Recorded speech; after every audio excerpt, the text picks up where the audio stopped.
दिल्लीमध्ये अमित शहांसोबत झालेल्या बैठकीत महाराष्ट्र मंत्रिमंडळाचा फॉर्म्युला फायनल। भाजपचे 20, शिंदेंचे 12 तर अजित पवारांचे 10 मंत्री होणार। नड्डांसोबत भाजप मंत्र्यांच्या यादीवर फडणवीसांची चर्चा।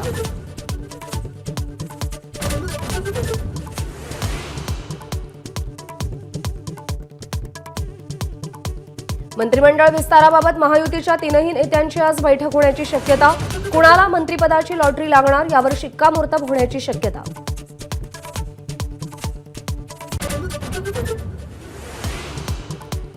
उपमुख्यमंत्री अजित पवार आज दिल्लीमध्ये शरद पवारांना भेटण्याची शक्यता। पवारांच्या वाढदिवसानिमित्त अजित पवार भेटणार असल्याची चर्चा।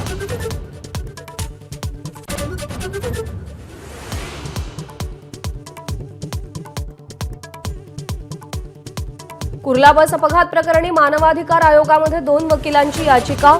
बेस्टच्या कंत्राटी चालकांकडून मर्यादेहून अधिक तास काम करून घेतलं जात असल्याची तक्रार।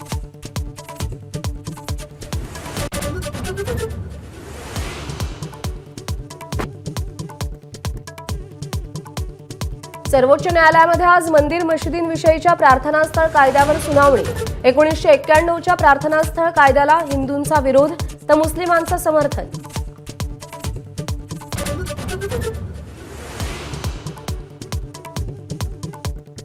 सोनं 2000 रुपयांनी महागलं। चीनमधल्या गुंतवणूकदारांचा सोन्याकडे ओढा वाढल्यानं परिणाम। सोन्याला आणखी झळाळी मिळण्याची शक्यता।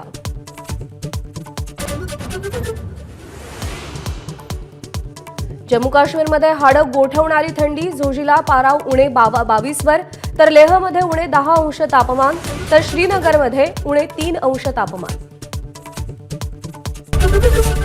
एबीपी माझा, उघडा डोळे बघा नीट।